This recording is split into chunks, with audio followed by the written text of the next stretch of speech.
Well, good afternoon and welcome to this afternoon's full council meeting. The meeting is being live streamed to the council's YouTube channel. Welcome to any members of the public who are watching the meeting remotely. The recording of the meeting will remain online for 4 years. If you are present and making a representation to the meeting, you are consenting to this and to the use of the recordings for broadcasting and training purposes. Please be aware that CCTV and audio recording is now in operation, and the footage and recordings will be held by the council for 5 months. Please also note that a fire alarm test is not expected, so if the alarm does sound, you should make your way to the nearest fire exit immediately. Now, go on to item 1. We've had quite a lot of apologies already, and I suspect there might be some more. Do we have any more apologies? No. There's a lot of lurgy going around at the moment, and I think one or two of us are probably struggling today as well. So we'll soldier on. Declarations of interest. Councillor Horwood. Thanks, Mr. Mayor. Under item 9, I refer you to my register of members' interests. I'm in a position of management and control on Leckhampton with Warden Hill Parish Council and responsible for the neighbourhood plan there. So I don't regard that as a prejudicial interest, and on advice I'm not going to be withdrawing from that item, but for transparency I'm declaring it now. Thank you, Martin. Anybody? Need to read them out, yeah. Okay. Remiss of me, I need to read out the apologies. So councillors Bamford, Beale, Chellin, Garcia Clamp, Jeffries, Joy, Lynch, Oliver, Orme, Smith and Took. Okay, thank you. So we now go on to communications by the Mayor, and unbelievably, this is my last full council meeting. It's, as previous mayors will tell you, your year flies by, and it doesn't seem that long ago I was addressing us for the first time. It's been an absolute privilege and pleasure to have this role, and more about that, I'm sure, at the Mayor making in May.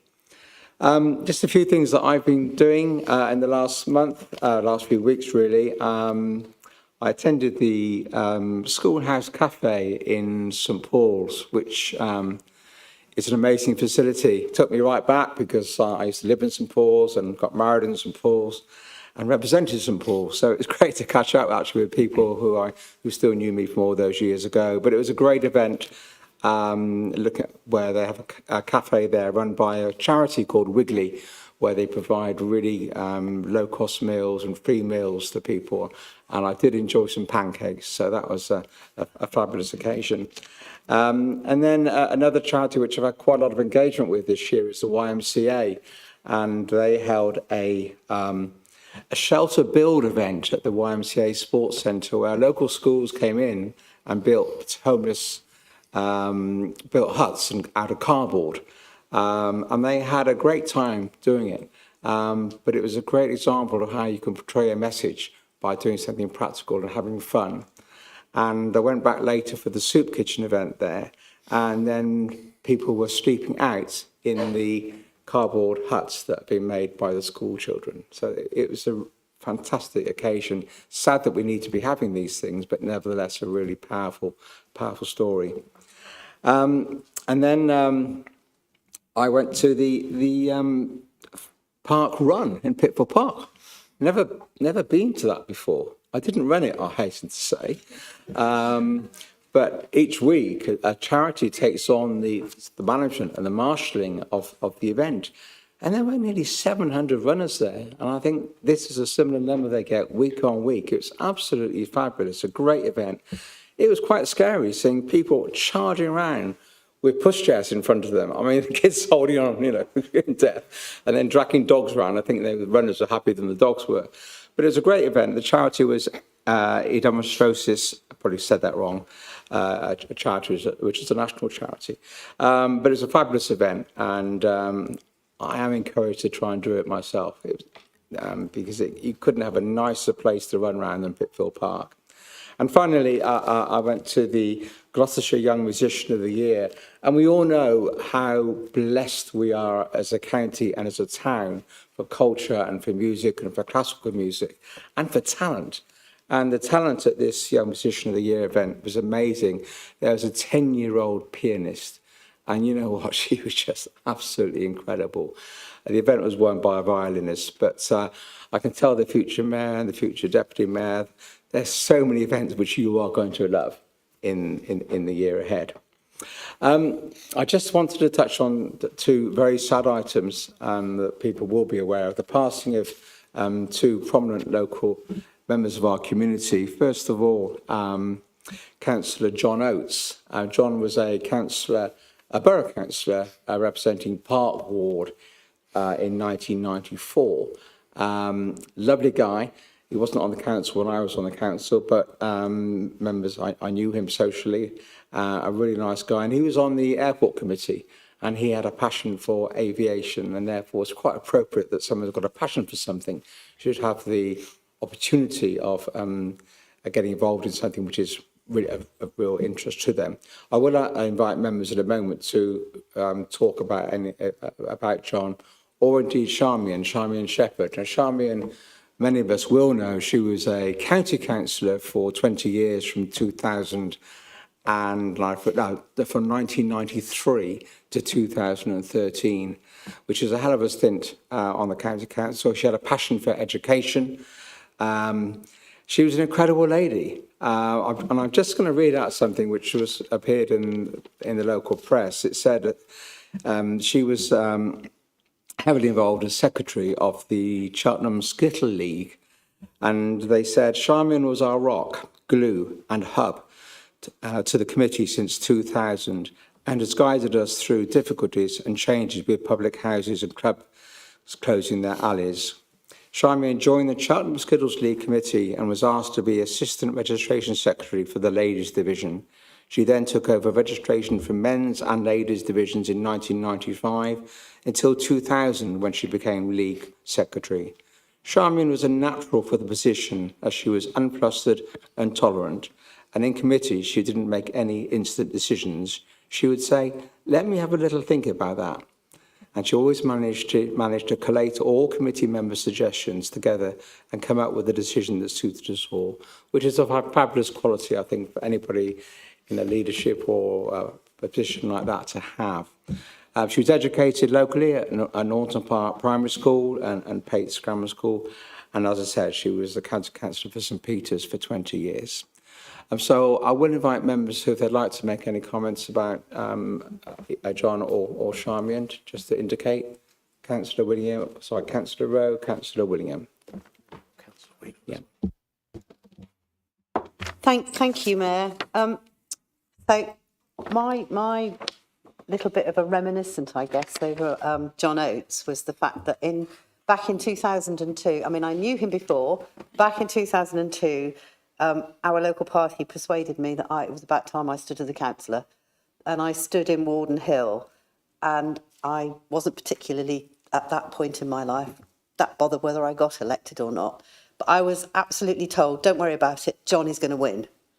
So I thought, well, OK, if he's going to win. And he did do an awful lot of work. So I don't know whether to say thank you, John, or to be, actually, blooming heck, John, I never asked for this. But so it's entirely his responsibility that I've ended up as a well, not entirely his, but as a councillor. But as you say, he was passionate about the airport. And one of the things I remember with John is that, can you take this pile of leaflets from me and can you put them in everybody's pigeonholes, trying to encourage people to fly to Jersey and Guernsey, because he had this real drive that we should be doing more sort of Channel Island hopping with the airport. I think my lasting memory of Charmian as well is going to be one of the fact that actually she really supported what we're trying to achieve with the Golden Valley, and she appeared in our latest Golden Valley video actually saying that this will be a great thing for communities. And because she was also the chair of the Cheltenham's Medal of Honour committee, which she did very ably, as amongst many other things, and being a very active part of the Heston Way neighbourhood project and involved there. So both sadly missed, but actually what a tremendous life both of them had, and we've got a lot to be thankful for the pair of them. Thank you. Thank you, Councillor Willingham. Thank you, Mr. Mayor. So I'll repeat much of what I said at County Council, which is I'd really like to put on record my thanks to Charmian for her support when I was first elected, and for being able to share with me the history of some of the decisions that had been made in the area to give me a much better understanding. And I think she was remembered at County Council. So she was remembered at County Council on the 12th of March. And it's worth noting that two former borough councillors who are Conservative members of the, still Conservative members of the County Council, stood up and put on record their memories as well, which I think is a testament to the fact that she was recognised for what she had done across the political spectrum. And I will just finish by saying, on behalf of all of the residents that I now represent, I'd like to pass on my condolences to her family and friends. Thank you, Mr. Mayor. Councillor Wheeler, then Councillor Collins. Thank you. Yes, a number of people have mentioned Charmian and her role within the council. I have known Charmian ever since I was on the council back in 2001, probably a little bit before that. But I think I probably know her better now as a member of our Rotary Club. Charmian was the very first female member of Cheltenham Rotary. She became the very first president of Cheltenham Rotary. She was always involved in pretty much every charitable collection that we did, or which Rotary are renowned from. We do somehow seem to collect lots of money from collections and the like. And Charmian was always in that.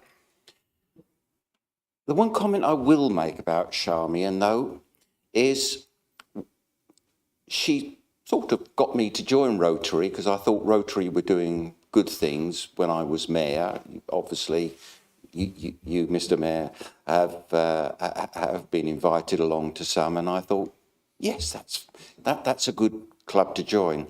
So Charmian immediately grabbed me as soon as I joined and said, look, Simon, you've just been mayor. How about being president? After being mayor, it's going to be a doddle. And anyway, it's not straight away. You'll be junior vice president, then you'll be senior vice president, and then eventually you'll be president. Well, as we all know, within politics, we seem to go through that. And I look back now, I didn't really have a lot of choice. Having said that, very much like being mayor, it was a wonderful experience. But Charmian had always been very much at the centre of our Rotary, doing some wonderful things for the community and for charities.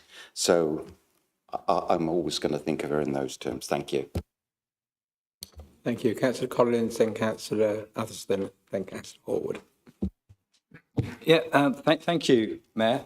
I didn't know John, but I did know Charmian. I knew Charmian quite well, and I served on the County Council with Charmian for 5 years. And she used to keep me on quite a short leash, I'll let you know, when I used to get up and speak. And I think the only two people in here that were on the council at the same time were Suzanne and Simon.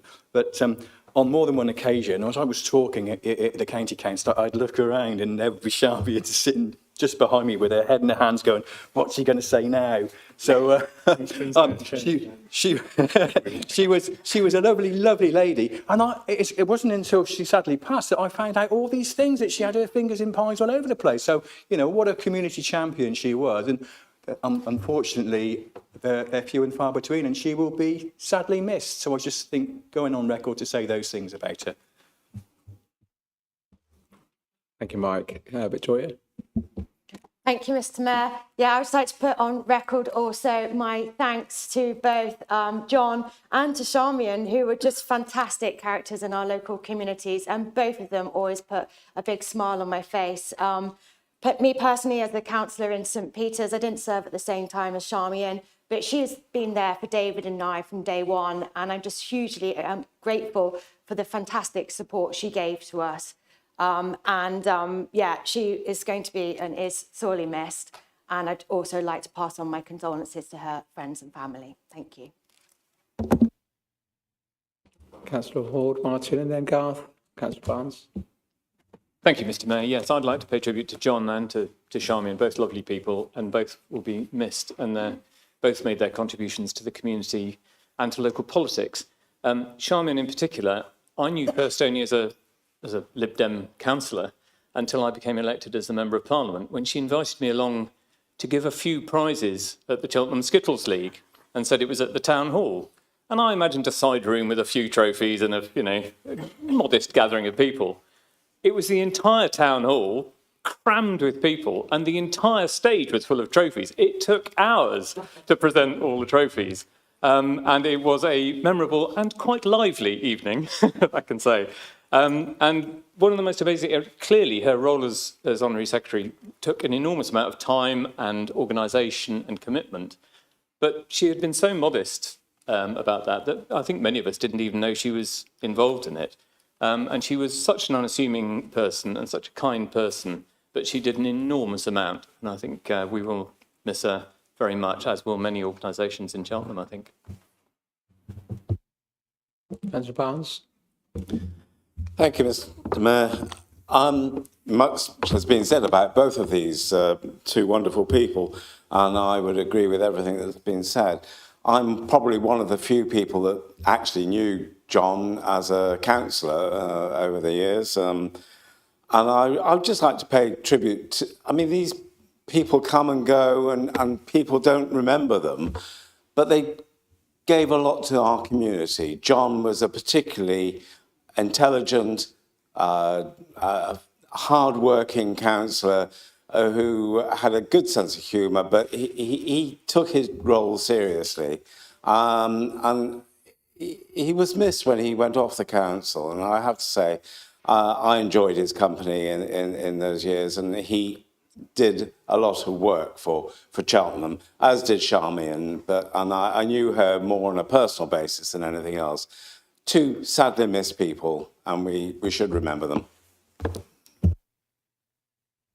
Thank you. Anybody else? Can I hand over then to the leader of the council for her communications?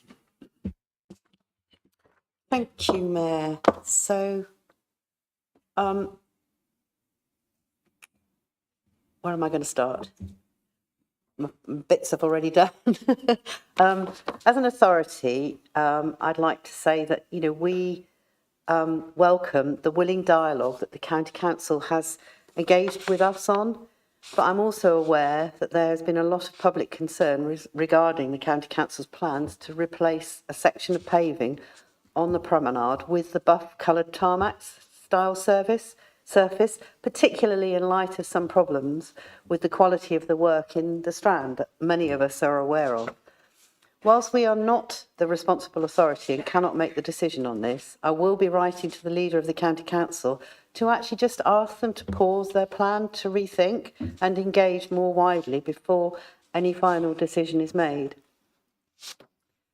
We will be discussing devolution later in today's agenda, but I do want to update Council that we are moving forward with the municipal offices and the airport sales, and we should shortly be in a position to announce the preferred bidder status for those two venues, and also to keep everyone informed that we are still moving ahead with the Golden Valley planning application, and to make sure that we're getting that closer and closer towards planning. And I know that there's dialogue with the County Council Highways currently ongoing on that. I'm very pleased to see that the ground has been broken at North Place, bringing forward some much needed attainable housing. And I very much welcome, as you all know, we brought forward a sports strategy, but relatively recently, I think actually just about, actually I can't remember exactly when, but in the last year. But I very much welcome that there's a planning application in by the county coming forward to us as a consultee only, but to say that Pickville School are helping, are looking to build a school hub, sports hub there, which very much helps us to deliver on our corporate priority of the sports strategy as well. And I'm also very pleased to see that it's not going to be enough, but at least we will in due course be getting another SEN school, very much needed, but it's going to be full before it's even built. So we will need more, but it's good to see that that's coming forward. My last job is to say thank you very much, Councillor Baker, for your able chairing of the council meeting and being been great at it. Nice and balanced for us all, keeping us all in order.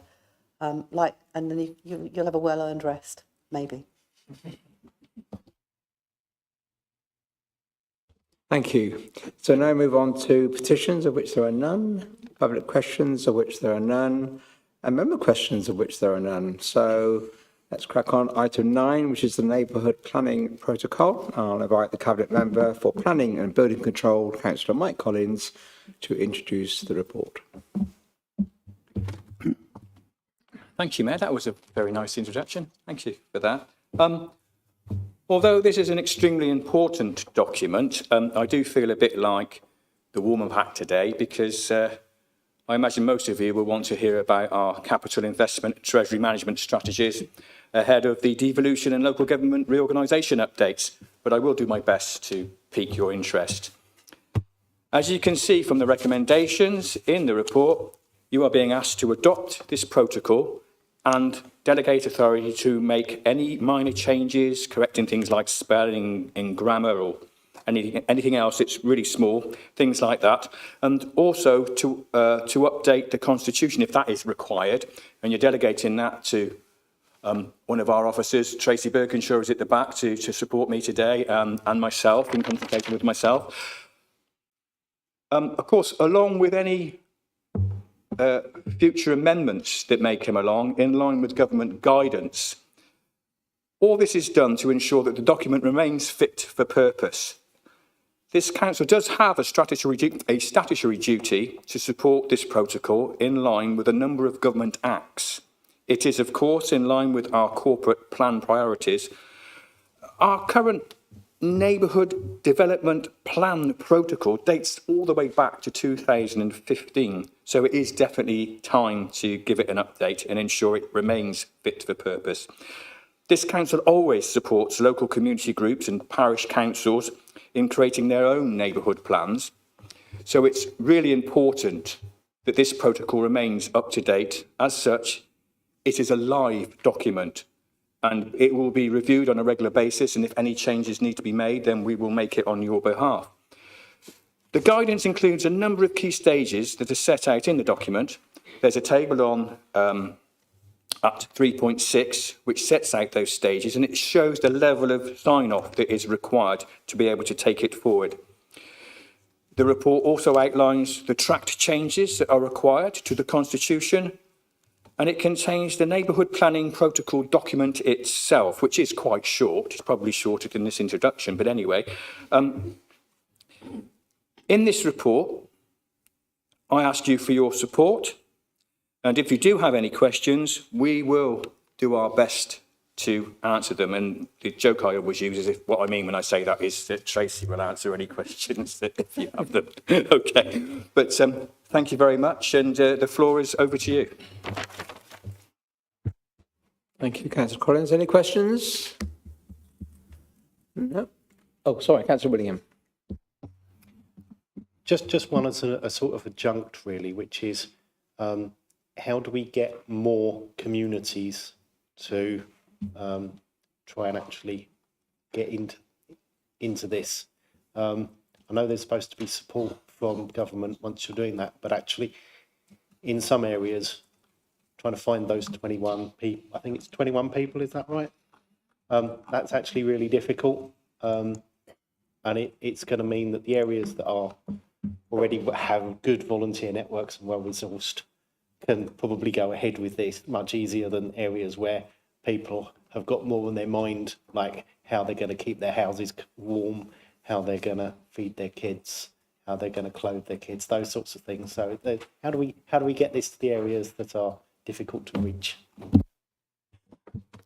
Well, that's an age-old question that you could probably apply to most things that we as an authority do, is to get those harder to reach areas to come forward and take part in the process. Although the protocol itself doesn't go into that in any great detail about encouraging people and telling people how they can come forward, anyone that does come forward will have the full support of the council. And I don't know if that's something that we can take on board, whether or not it's not appropriate for it to be in the protocol, because it is basically a list of what you need to do and what stages and what gateways you need to pass through in order to get a neighbourhood plan in place. But obviously, as a responsible local authority, we always want to make sure that we're doing our best for the communities that live within Cheltenham. Thank you. Any more questions? Nope. We'll go to debate. Anyone want to debate? Councillor Frank Allen. Thank you. Yes, I just wish to pass on my thanks to Councillor Collins and the officers for producing such a very good report, and also a timely update to the protocol, as Councillor Collins mentioned. So I think there's much need for updating the neighbourhood plan process, and I hope the reforms proposed in this report can be carried forward as part of a greater process of reforming the neighbourhood planning process. Noting, as Councillor Willingham said, that there are several barriers for communities to engage with the neighbourhood planning process. I mean, I think the volunteering network is one big thing, but I'm also very conscious that in wards such as mine, there are parish areas and there are areas that are completely unparished. And the areas that are unparished often fall liable to a lack of planning. And in my ward's case as well, there is significant poverty in the parts of the areas of the ward that are unparished, perhaps for that reason. So perhaps there is room for the council going forward, once protocol's been revised, to bring forward a set of new measures to encourage outreach on local plans, on neighbourhood plans and neighbourhood planning forums and how to set them up, but also encouraging the neighbourhood forum process by proposing a new set of reforms and constitutional amendments. But in all, I support this report, and I think it's a good first step towards that. Thank you. Thank you. Anybody else? Nope. Councillor Corrie, do you want to come back? Yeah, I'll have a go at coming back. Thank you, Mayor. The thing is, I think, thinking about what Councillor Willingham said and what you've said, is that we as elected members, I think we have a responsibility in our communities, don't we, to actually take the lead on some of these things and make sure that the people that we represent know what is available to them and support them in the first steps. Maybe not go as far as Councillor Forward does and being part of the committee of his area, but certainly letting people know what they can do, what is available for them. And yeah, it will mean that perhaps we have to say to some of our officers, can you give a bit of help and a bit of guidance on this? But as I said in my introduction, it's a live, living document which will improve, and then we will add things to it and we will probably take things away from it. So it'll always be fit for purpose. And if people want to add things to it in the future, then, we are certainly open to considering that. Thank you. Okay, so we move to the vote on the recommendations.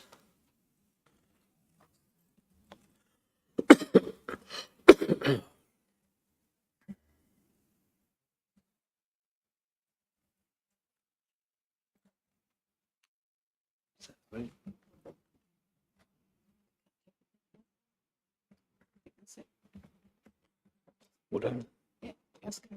Okay, that's clearly carried. 27 for, none against, 1 abstention. Thank you very much. We now move on to item 10, which is the Capital Investment Treasury Management Strategies for 25-26. And I call on Councillor Alicia Lewis to present her report. Thank you.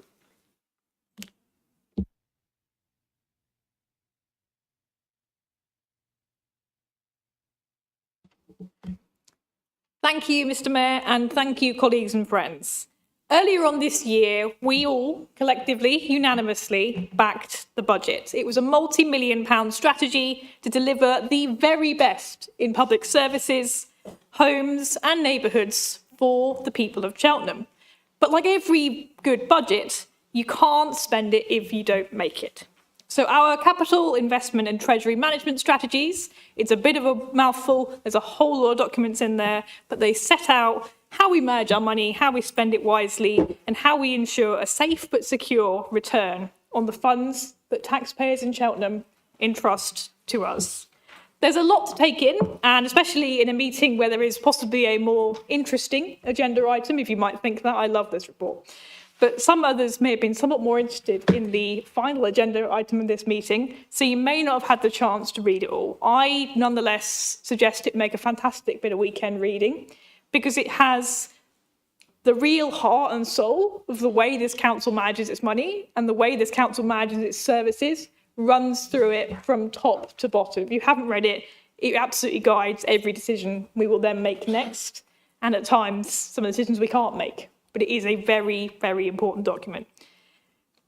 From new developments that we're investing in to regenerating and keeping some of our favourite and most well-loved assets in a place where they are making returns to the people of Cheltenham, where they are not simply decorative, but they do give back to their community year on year. We are making money and we are making it work for us. We're investing in the Golden Valley, including the new sustainable transport hub. We're putting millions of pounds into our net zero by 2030 strategy, funding everything from retrofitting council houses and energy efficiency through to new EV charging points across town and new safe cycle parking, which is so important when it comes to trying to get people to cycle to town and cycle across our area. If they can't leave their bicycle somewhere they feel is safe, they simply will not do it. We are driving behaviour change with cold hard cash, which is in many ways the only way to drive real change.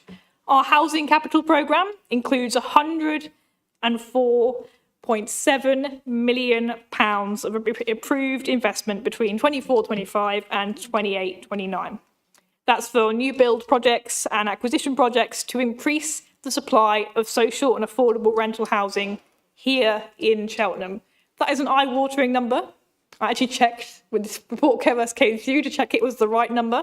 It is an incredible amount of money. It will never be enough to meet the needs of the people of Cheltenham, because there will always be a housing list. There will always be people who need homes.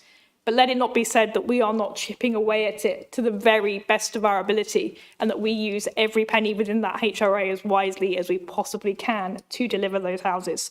That is, of course, on top of the original £35 million that we've already spent on this work. To describe it as anything other than monumental is pretty hard to consider. We are investing, once again, and as always, in Cheltenham, for Cheltenham, and for the very best good of our residents. So I urge you to back these reports. There's a great deal to read. The content is truly spectacular. And I also ask you to join me in thanking the officers from our finance and assets teams who put in an enormous amount of work, not just on this report, but on making the detail of this report reality, day in, day out, and delivering what I think, frankly, is one of the most ambitious and innovative investment strategies of any council in the country. Thank you both. Thank you, Councillor Lewis. Any questions, members? Councillor Day, Councillor Clark.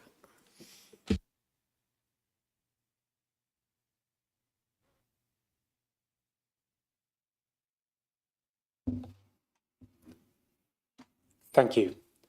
I thank the Cabinet member and officers for the reports. The capital strategy says that capital expenditure will be funded from external resources and capital receipts from the disposal of surplus assets where possible, with borrowing only used if no other funding source is available. And debt repayments and interest costs can be covered without additional pressure on the revenue budget. Table 2 of the capital strategy shows that just over £171 million of capital expenditure being financed by debt over the next 3 years. Table 7 shows financing costs for the same period falling from £4.6 million to £4.2 million. Given current and expected future interest rates, this reduction can only be achieved if a substantial portion of planned investment is financed from external resources and capital receipts. Can the Cabinet member give assurance that, in reality, the majority of planned investment will be financed from external resources and capital receipts, rather than the amount of new debt shown in Table 2? And also, would the Cabinet member agree that while a prudent level of borrowing to fund investments is acceptable, it would be inappropriate to borrow to meet interest payments. Thank you.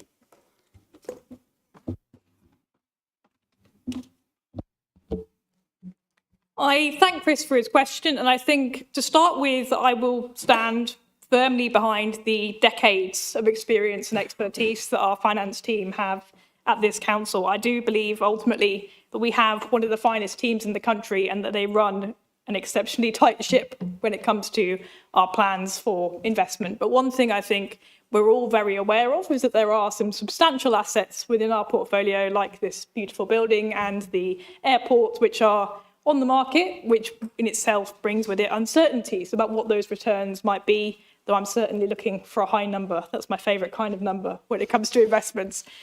So I can give Chris the greatest assurance that I can, not a blanket statement, but what I will say is that to the very best of the ability of this authority, depending on those returns, that we will do everything within our power to finance to the greatest degree possible within our means as much of that work through asset disposals and redeployments as we can. I wouldn't make a blanket statement because, as Chris would know as an accountant, it would be somewhat risky in the current geographic climate, but that's the best statement I can give him.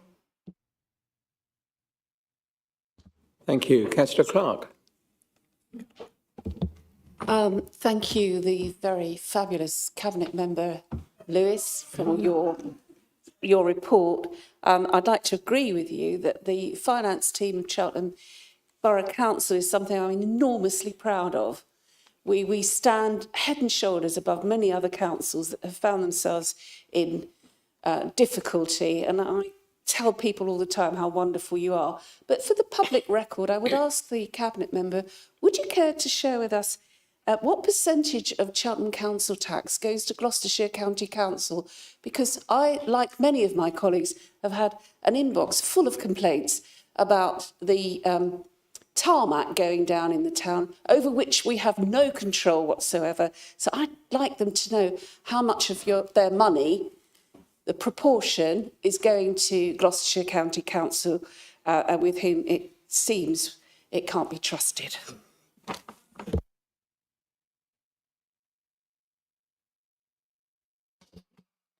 That is certainly a bold statement, and while it would be possibly somewhat rude to suggest that their money cannot be trusted with other authorities, I do think it can be trusted here more than anywhere else, because I think here in Cheltenham, we invest in Cheltenham for Cheltenham. I say that a lot, but I think that ethos runs through every financial decision that we make. We're not trying to reach particularly spectacular returns. We're not trying to beat the stock market. We're not trying to buy a red convertible for the head of finance. We are very much in a position where we are trying to invest for our people, and every decision we make, while a high return's always nice, it's ultimately about delivering for the people of Cheltenham. So I just need to find that particular percentage because I can have one in my head. 74, there we go. My number was also 74, but I thought horrifyingly, if I give the wrong number, it'd be slightly embarrassing. So I was just going to check. But yes, the vast, vast majority of people's council tax in Cheltenham goes to the higher authority. In many ways, that's understandable because they deliver some very expensive services like roads, though you wouldn't know it, and health and social care, which I think is almost in as bad a state as the roads, which almost you can't imagine. But so many residents that I've spoken to are truly let down by the services they deliver. And I think that's one of the problems when you're trying to deliver service at that kind of scale. When we have the conversation about devolution in the next item, which everyone's looking forward to, it's so hard to have that community-driven ethos and that true level of understanding about how life works for people when you're trying to represent such an absurdly large area and deliver services to such a level of standardization that it's kind of got to work for everybody. There is no one size fits all, and there certainly is no one size fits all when it comes to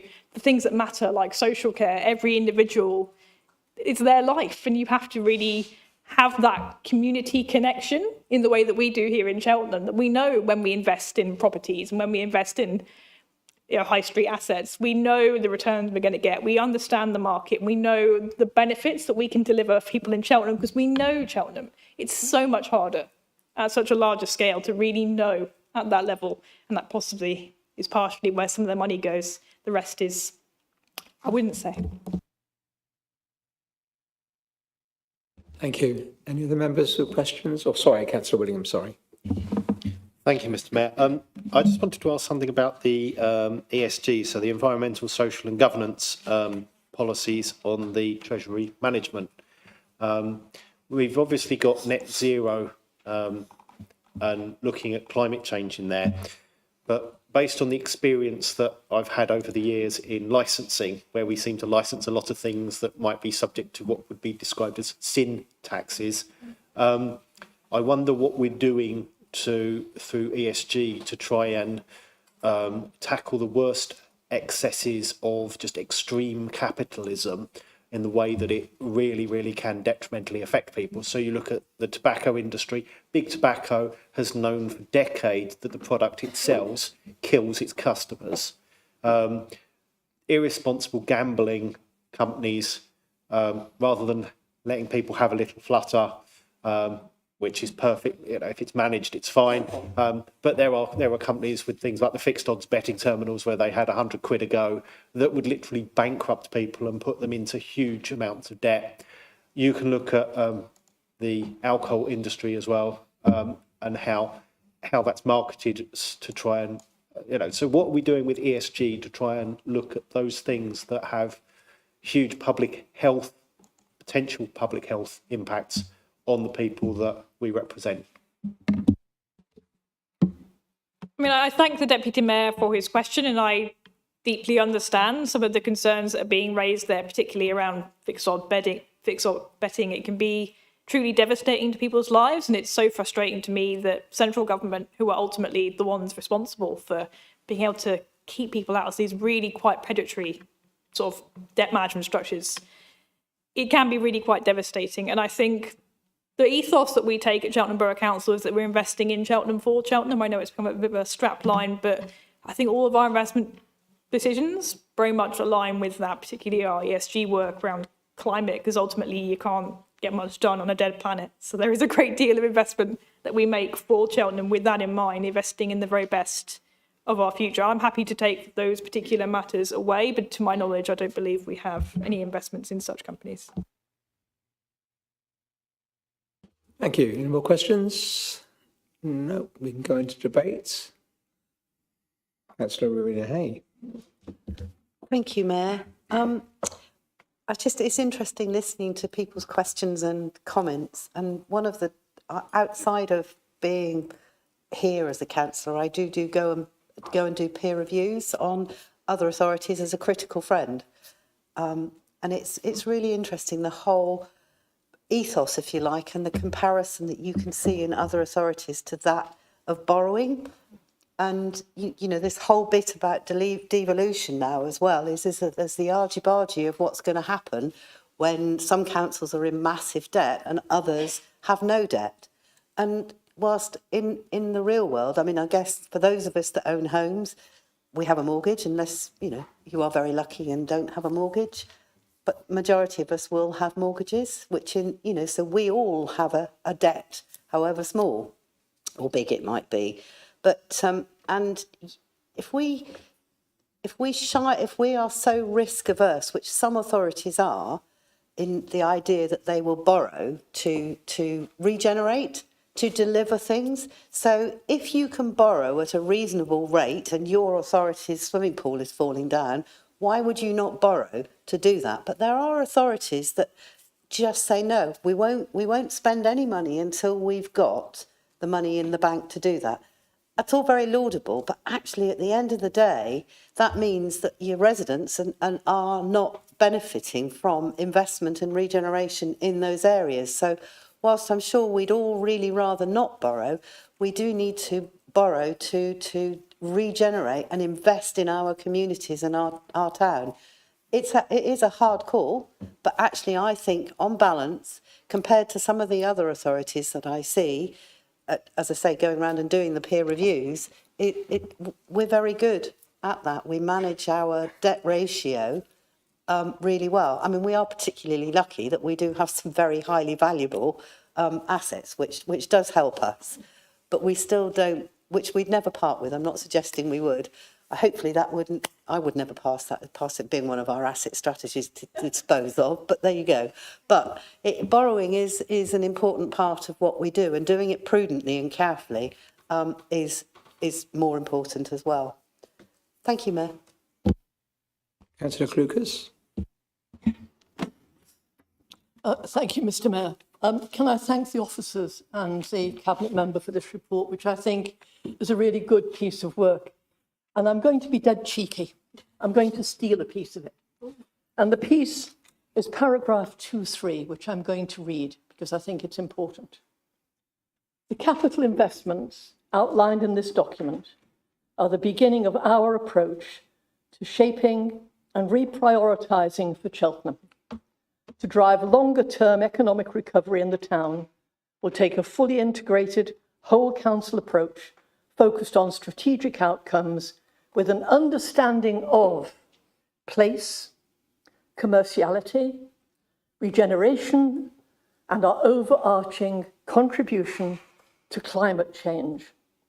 And that's why this is extremely important, because it is not just saying, oh, we're going to get this cash and we're going to spend it.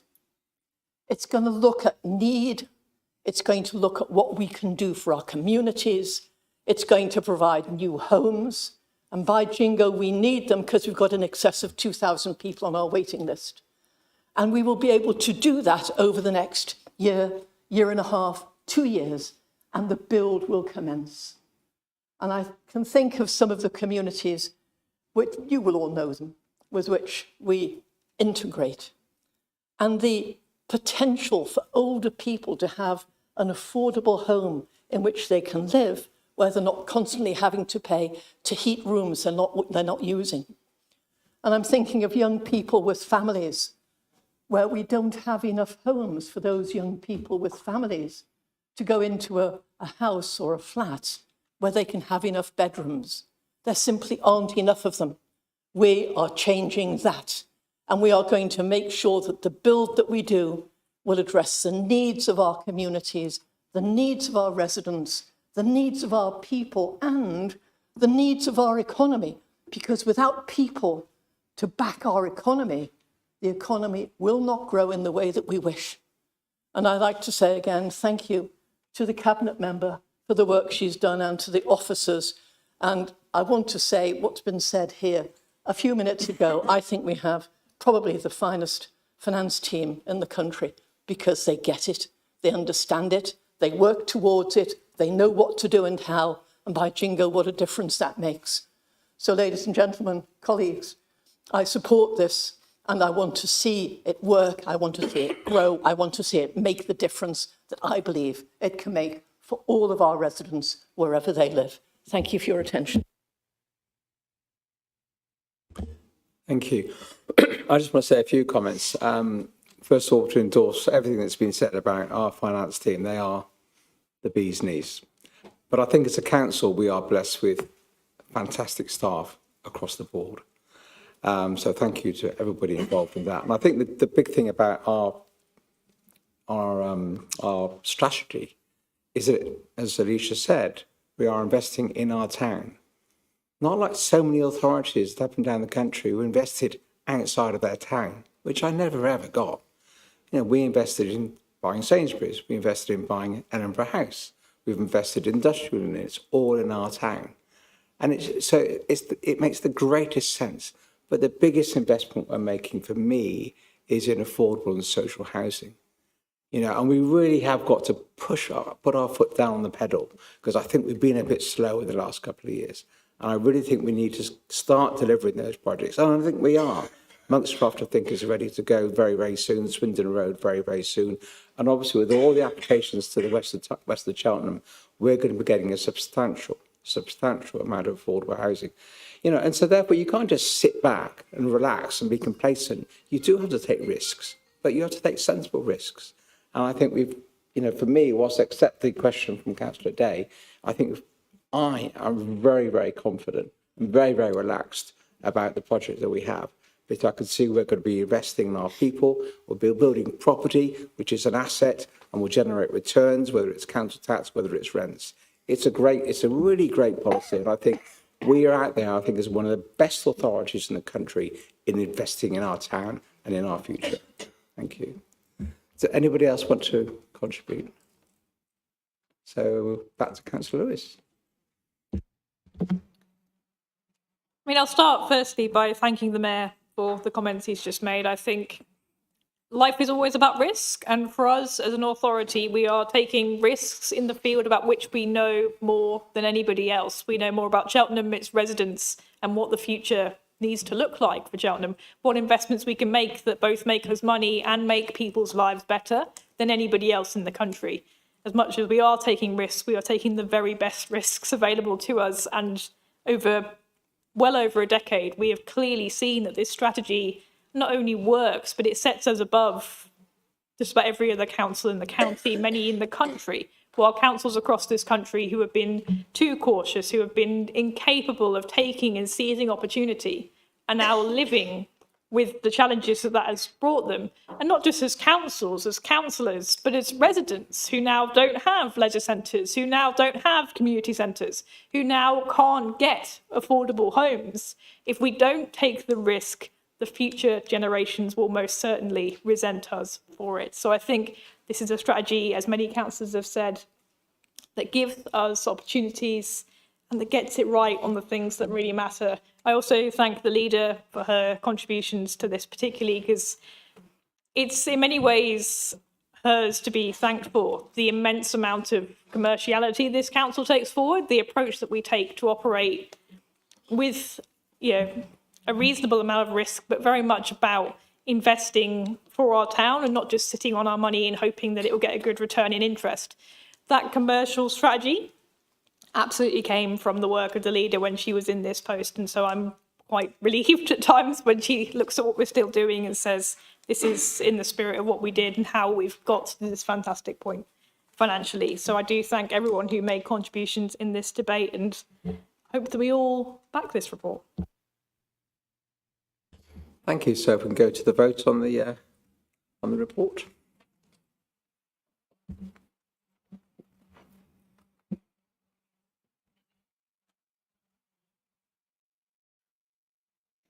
That's it. So that's 26 in favour, none against and 2 abstentions. Thank you all very much.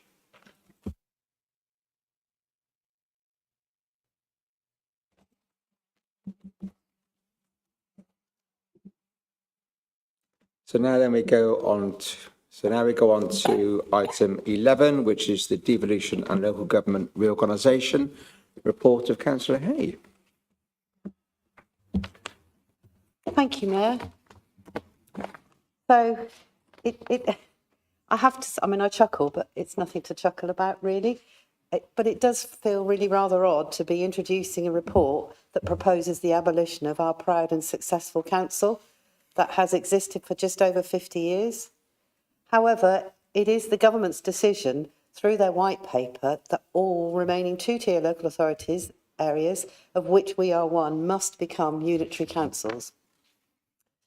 At a time when many of our communities and businesses continue to struggle, our local health services are pushed each winter to breaking point, and with such global instability, it feels the wrong time to be embarking on what could be a lengthy and costly distraction for the local government sector. For our council in particular, we are more ambitious than most, as we've all just been acknowledging in the previous discussions that we've had. We're delivering the Golden Valley development, improving our housing services, even though, as Mayor said, perhaps not as fast as we'd like in terms of building. But we're meeting so providing more affordable homes to people, meeting the increasing demands of refugees, asylum seekers and the homeless with accommodation as a town of sanctuary. On top of that, we have to deliver excellent services day in and day out with less money to do it on or with. And yet, if you look at the races just last week, it is yet more evidence that we keep rising to that challenge as a town. So in many respects, this report represents a dilemma. Do we step aside and let the reorganisation of our council be done to us or done for us while we focus on our day job? Or do we choose a proactive path and make a clear statement about what we believe is best for Cheltenham, our neighbourhoods and families. Local government reorganisation is a once in a 50-year event, so I sincerely believe that it is our duty as elected members to choose the latter, because this is too important for the future of our borough. There are currently, as you will see from the report, 3 proposals that are being outlined at this interim stage, and it's important to stress that this is the interim stage. There will be a full submission that will be needed to be made to government in November. So at this point in time, those 3, there's a single county-wide unitary, 2 unitaries, one in the east and one in the west, and then a Greater Gloucester model. These will be submitted to government, comprising of a joint covering letter that we as districts all work together with the county to develop, and we've all agreed to sign that. And to that joint letter will be appended all of those different submissions separately to that. I believe our proposal is pioneeringly ambitious for Gloucestershire. It calls for 2 unitary authorities, one comprising of Gloucester City, Forest of Dean and Stroud district councils, and one comprising of Cheltenham, Cotswold district and Tewkesbury borough councillors. I believe these 2 proposed councils are the right shape and size to both meet the government's assessment tests, but be of the right scale to still be connected to our residents. I'd also like to thank the 5 MPs, including our own Max Wilkinson as our local MP, for showing a similar preference in writing to the government to say that actually 2 councils serving the county was their preference. In the coming months, I have no doubt that there will continue to be lots of debate about what shape local government will take. And if this debate follows the path of what we have seen so far, then sadly I am sure there will be some that choose to criticise others rather than positively promote what they want for the future, which is what we've chosen to do. Just like the proposal we have developed, I will be positive and forward-looking. Just like this administration and this council, our plan for Gloucestershire is ambitious, progressive and puts forward innovative potential solutions to the significant problems that threaten to outstrip and overwhelm local government. If we carry on the same old path, and I call on my council in Gloucestershire to work with us and build a coalition that helps to make a case for 2 unitaries to government. I very much want to work with all of the other authorities. The government's agenda is clear. They believe growth and productivity is the way to solve our problems. Our plan does that, and it does much more than that, by using and adopting technology to make our residents more prosperous and enhance our clusters in cyber technology or cyber security and green energy, to make our residents even more prosperous, healthier and less reliant on expensive care services that we won't be able to staff or afford in the future if we don't act now for change. Finally, our proposal is ambitious for the region by keeping devolution front and centre. We can't make the best of local government reorganisation if we don't know which strategic authority we want to be part of. That is why our 2 unitary proposal chooses to be bold and call for Gloucestershire to become part of the West of England Combined Authority. We want this because we believe it is right for Gloucestershire and for WECA, and helping to create a bigger strategic authority that can be a stronger regional voice in the heart of government. Clearly, we need to engage and work with existing WECA authorities on this plan to make sure it works for all and that it is something we must do. But I believe if we hesitate and dither in this moment, then we may find that government intervene and simply place us in a strategic authority that isn't right for Cheltenham or our county. I do welcome the debate that will follow this, and I'd welcome the debate that's coming up in the coming months. But there is one message I think I must convey more than any other. It is that achieving management efficiencies through rationalising councils is ultimately a dead end and only gets you so far. What we need is real positive changes that celebrates and encourages us to push the boundaries on what the art of the possible is. And that is what our proposal does. And it is one that I am proud to support. I welcome your comments and I'm you know, my cabinet today, we approved this and we've brought it here. Other authorities actually have simply either the leader has taken the decision or the cabinet takes the decision. So whilst the cabinet certainly has taken the decision to support the proposals I've put forward, it was very important to me that actually this came to council just for transparency, so everybody can have a say for good, bad or indifferent. Thank you, Mayor. Thank you. So questions then, Councillor Collins? Councillor Clucas. Yes, thank you, Mayor. Oh, and thank you, Leader, for presenting that. What a good report. I've got a question. I'm sure that lots of people want to contribute to the debate later, but I've got a question that I just think I would like some sort of clarification on. On page 67, there is table 6, and it's called a confirmed timeline for LGR and devolution as of March 2025. One of the lines in the table, May 27, it talks about elections and in brackets, shadow authorities. Can I just seek some clarification, probably from officers, probably from Gareth, what we know about that at the moment? What does that actually mean? And how will that affect us here in Cheltenham? Thank you.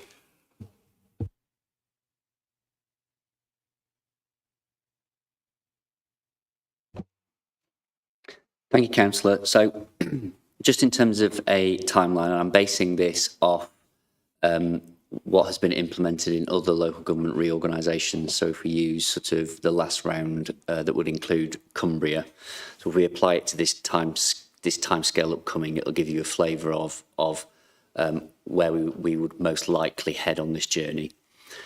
So you would have what is called the shadow election in May 2027. That will be followed by the new authority in effect coming into being, or the vesting date, from April 2028. And then the orders that were, if we follow the line of Cumbria, you would then have an election 4 years after that point. So in effect, you have an elected set of councillors that are there in a shadow authority setting for 12 months. And then you would get a full 4-year term before you would then be up for election again. And then it would be a 4-year cycle after that, if that's what you follow. Just to clarify a little bit on shadow authority and the sort of 12-month period where you in effect have got a shadow authority, but yet the existing local authority structures are still in place. Just to give you a flavour of the sorts of powers that a shadow authority would be given, or their main sort of responsibilities. Key responsibilities for the shadow authority is around overseeing the implementation plan of the new authority. So taking responsibility for that. Appointing the executive, so you're getting the sort of building blocks of the decision makers from a councillor perspective in position. Appointing senior officers to that council as well. So those are the sorts of key things that the shadow authority will be doing in that 12-month phase. However, what the legislation to date has also, or the orders have also stipulated, is that the shadow authority is also given, in effect, district and county powers. And that's important because it's trying to ensure that you've got alignment in that 12-month period, so that no one of the sort of 3 bodies that have been created, in this case it would be shadow authority, district council or county council, can kind of get out of alignment in the sorts of decisions. So in effect, it acts as a bit of a way of making sure that all authorities would be in agreement, so one district or county council couldn't take a significant decision without the others agreeing to it. So in effect, that means that they're tying the alignment together. So if we were to follow the timeline as set out, just to recap, shadow authority election in May 2027, vesting date and creation of the council in May 2028, 4 years, and then an election, and then a following 4-year cycle after that. Thank you. Councillor Clucas. Thank you, Mr. Mayor. It's just a quick confirmation, really.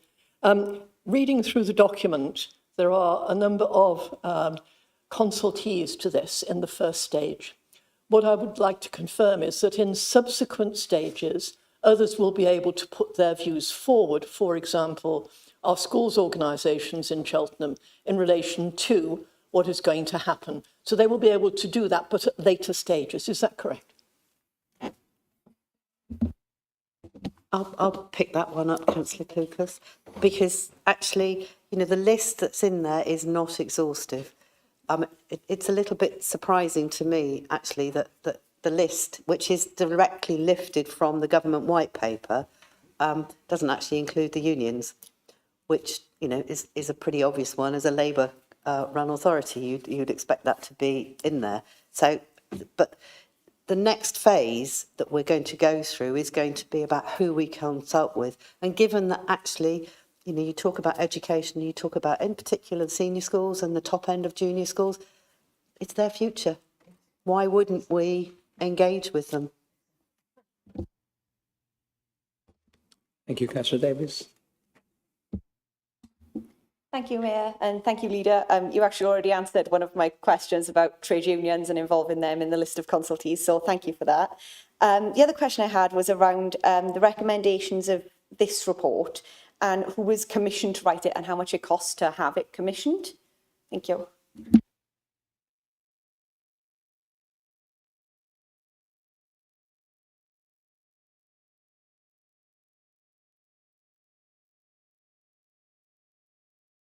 So nothing comes without a cost, but it's significantly less than the county council actually had to spend on their report. So we used a company that we've worked with before, and actually our partners in the MX building. So we used Plexel, and the cost of this report to pull this together, which actually I have to say I didn't say it before, but this all, as you'll see, it's a really full report. This all happened in 4 weeks, and it was 34,000.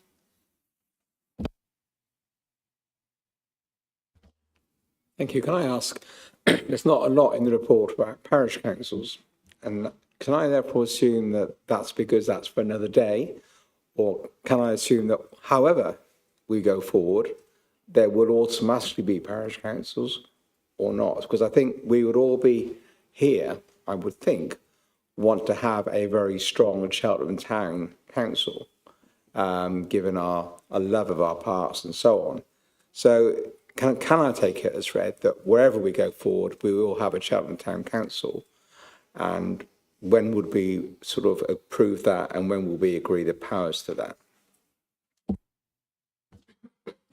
So I'll come in, and if I've forgotten something that I should have mentioned, I'm sure Claire will jump in on me. So as soon as the devolution white paper came out, that's when I had a conversation with Claire or with the senior leadership team and said, well, that's okay. We've accepted it's going to be unitary, but actually what happens to all of those areas in Cheltenham? I mean, some areas are fully parished, but Cheltenham only has 5. So what happens to those areas and those residents that are not parished? So what we've done is instantly we set up a, which I think I mentioned at overview and scrutiny actually, to say that we've set up a cabinet working group, so headed up by me, cross-party membership on that, and to set off. And the first step is what is a governance review, and we need to do that as quickly as possible. So that governance review will be, in fact, we're meeting with the parish councils later this week in here. So all the parish councillors were invited to this. I don't know quite how many we're going to get, but quite a lot, I think, I hope. Well, I hope so, because that's the first stage of this process of that governance, because it's about asking parishes, well, what do you want? Do you want a bigger area? Do you even want to be a parish? Do we become a town council?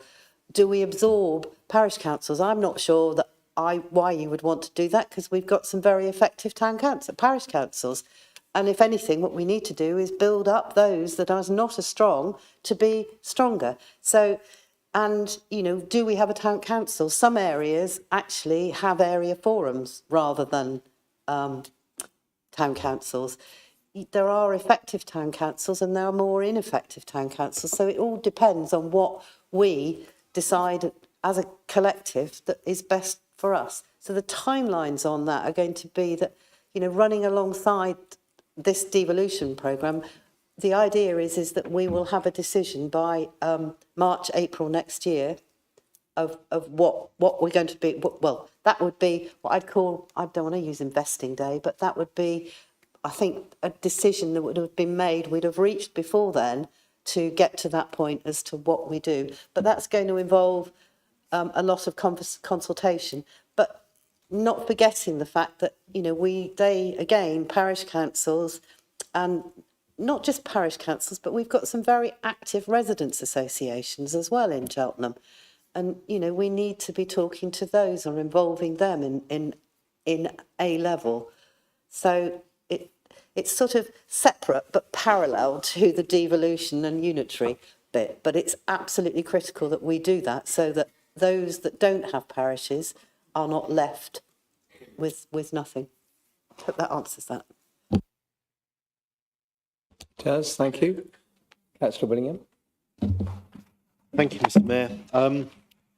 I was just going to ask a practical question about whether,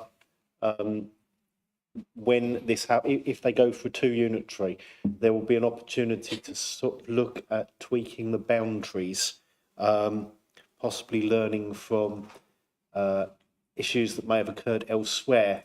And if you look at the boundary between Tewkesbury Borough Council and Forest of Dean District Council, you'll find that there are bits of that area which you wouldn't be able to get to without going through the other, or you'd have bits that were in Tewkesbury that you couldn't get through to without really going through Gloucester, whatever becomes of the Gloucester and Forest of Dean Authority, predominantly because of a large geographical boundary, namely the River Severn, and there's not many crossings of that. And it might well be worth looking at whether to the north of Gloucester, the boundary, the request is to move the boundary to the River Severn so that it makes a lot more sense, because that is a huge, you know, there's a crossing point at Mythe, there's a crossing point at Horbridge, and then there's the crossing point just south of Olney Island. And it just, to my mind, it makes more sense to look at rejigging that boundary. So the question is that possible? And can that be considered from the sheer point of practicality of trying to find a sensible boundary on this huge geographical feature, i.e. the river? Okay, well, I mean, I was around, although I wasn't a councillor in 1974 when the boundary changes all happened, but I was living in Cheltenham at the time, I think, just about.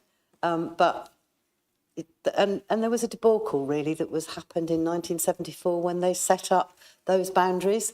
And as I said earlier in my introduction, you got a 50-year opportunity to change that.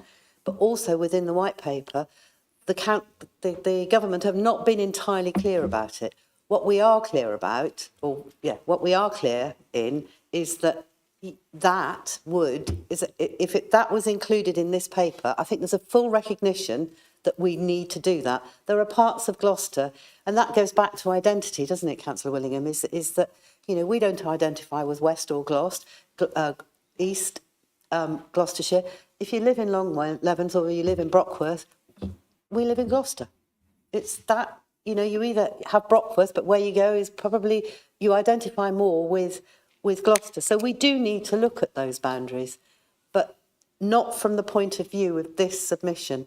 And I think it's really clear that if we can get our submission recognised, and then between now and November, we work up some sorts of proposals, you know, that actually does look at that. And I think, I can't remember, I think it's my chief exec, our chief exec, who actually said to me that in some respects, some of the boundaries that you think about it, because if you go to Manchester, get off the train and you're walking to the city centre, you cross 5 different wards. So that sort of boundary is not a hard boundary. The River Severn has always been a hard boundary. And I mean, short of building bridges all the way along, you're not going to overcome that. And I don't think any government's going to have the money for that.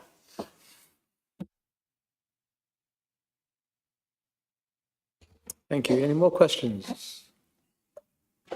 Okay, we can go into debate. Anybody would like to kick off? Councillor Horwood, Councillor Atherstone. Thank you, Mr. Mayor. Yes, I'd like to strongly support this report and the conclusion that we should address the three levels of councils in the way that it suggests. At the top level, the strategic level, I'm sure it's right that we should be aiming to be part of the new, or the existing but enlarged West of England combined authority, along with Bristol, South Gloucestershire and so on. Many of us have commuted from Cheltenham to work in Bristol. It's a logical transport corridor, and when you're dealing with big strategic infrastructure issues like investment in transport, then we form a logical whole with Bristol and that area. And although things have been written locally about how this may in some ways be splitting up the county of Gloucestershire, actually at the strategic level, the reverse is true. What this proposal does by putting us in the West of England combined authority is actually to reunite historic Gloucestershire. We will be in the same authority as South Gloucestershire and indeed the city of Bristol, going back right back into history when Bristol was, just a part of Gloucestershire. So it has a rather, for me as an occasional student of history, this has a rather nice historic symmetry as well. So I'm sure that's the right decision. At the unitary level, also, I strongly support the idea of trying to exercise power, as is the Liberal Democrat way, at the lowest practical level and make it as close to the people as possible. Now, ministers have set various population targets, so we are still having to merge a number of district councils into these authorities, but I think that merger should be as limited as possible, and I strongly support having at least two unitary authorities. And if you think about, coming from my perspective as a cabinet member, some of the cabinet responsibilities I've exercised certainly are relevant to this. If you think about the support we give in Cheltenham to culture and the arts, the support we give to Cheltenham festivals, to the Everyman and the Playhouse, or to the Wilson Art Gallery, I would be nervous about that discretionary spending coming up against big ticket statutory responsibilities like education, adult social care and children's services, which are, many of them quite emotionally loaded as well. And I think we have a better chance of protecting that kind of cultural and art spending, which is really important to Cheltenham and its economy and its people, if we are in the smallest and most local unitary authority possible. And likewise, when I think about the responsibility I used to have for planning, and you think about some of the critical planning decisions that are going to be coming up in this council, decisions on these municipal offices, decisions on Cavendish House, really iconic sites within Cheltenham. Do we really want those decided ultimately by planning committees and cabinets which might only have passing representation from Cheltenham? I've sat in front of county highways committees where there was only one or two councillors from Cheltenham on a county-wide committee. So I would want the strongest possible representation on those unitary authority committees and decision-making bodies from Cheltenham, and that will only come if we have a smaller combination of unitaries. And when it comes to population, actually, although these are going to be large unitary authorities, they're going to be smaller than the city of Bristol, it's true, but they will still be larger, even in this two unitary model. They'll still be larger than Bath and North East Somerset, still larger than South Gloucestershire, still larger than North Somerset, which are already unitaries and would be part of that West of England combined area. Those authorities already exercise control over children's services, over education and so on, perfectly viably, and I have to say, not with an obviously worse record than the county council in Gloucestershire.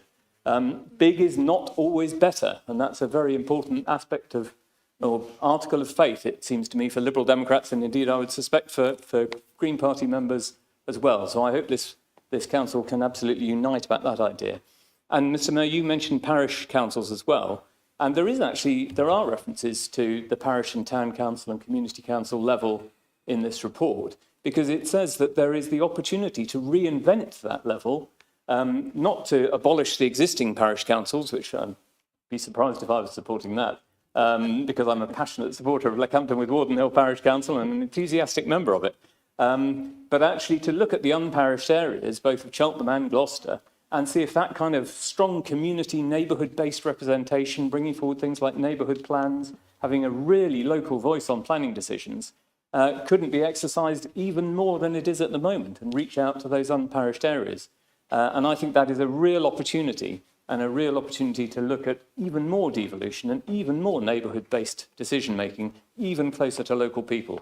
So I think this is a terrific report. I think the amount of work that's been done on it in a very short space of time by officers of all the councils is nothing short of amazing, actually. So I would strongly commend it to colleagues. Thank you. Thank you, Councillor Clook. Councillor Aston and Councillor Collins. Thank you, Mr. Mayor. I too would like to pass on my thanks to the leader and officers for this excellent report, and I absolutely support the 2 unitary recommendation. I think it's fantastic that government has given us this opportunity to think a bit more radical and a bit more innovative about how we provide services to residents in our local communities. But I am concerned about delivering this through a 1 unitary recommendation. So I'm pleased that we are also including recommendations for a 2 unitary proposal. When I was reading the report and you look at the map with regards to what we're proposing for a strategic authority alignment with WECA and North Somerset, and you just look at the huge landmass that is Gloucestershire, and there are so many local identities, and as the report highlights, areas of excellence in both sides and across all of the county, but are local residents going to get the services that they need with this 1 unitary approach? And so I am so pleased that government have recommended 500,000 as a minimum population size, but I believe that they are also open to having proposals which help to sort of explain why that might not fit every area in England. It's so important, the services we offer, and we're thinking about merging essentially that 2-tier model, which is the county council services and the borough council services, into 1. And as other members have mentioned, how do we ensure that our residents, their voices are heard, that the services that they need are offered at a very high standard, efficiently and effectively, to allow all of our communities to prosper and grow? We know as the sort of 2-tier model, it doesn't always work, it isn't always working, whether that's investment in our highways, whether that's looking at housing developments, with all of these new developments and the congestion with highways and all the challenges that prevents with this 2-tier model. So also I have concerns locally with regard to really poor school exclusion rates. They're very, very high in the county. Our desperate need to invest more heavily in school road safety measures. I know that schools really need additional support in mental health services for young people. So there's a lot going on here, and to try to achieve that on such a huge scale, I don't think is going to give our residents what they need in the years to come. I'm glad, it's great to see that the report also highlights some challenges with regards to strategic authorities in terms of alignment when considering fire and rescue, integrated care boards and our police force. So it would be great to get better confirmation from government with regards to how that's going to be managed. And within the report, I also support the barriers and challenges that have already been identified in this process. And then also something else that I propose to speak to our MP Max Wilkinson about is I have a little bit of a concern, in fact, quite a big concern, with regards to the number of councillors that will be representing each of these divisions. Currently, if we don't have any double hatters, there are 5 members for every division, and division is 2 wards together. County councillors represent currently a division. The sort of current recommendation would be around sort of the 2 councillor mark. And that would see whether that is a 1 county unitary proposal or a 2 unitary proposal, around about a 63% saving or equivalent in terms of numbers, 110 members in total across the entire county, which would see about a saving of £490,000. But I'm not sure how much of that saving is going to be worth it when you consider the potential negative impact of being inclusive and needing to be inclusive so you can get representation across all areas. I know as a person of working age, and I know some other colleagues that are full-time carers, that it can be a huge challenge having the time to give to your that you deserve to your residents. So I just would like the government to be really mindful about that in terms of what they think is going to be sensible, and also in terms of delivering on behalf of our residents, but also making sure that residents are represented with people from across our communities, regardless of age, gender, etc.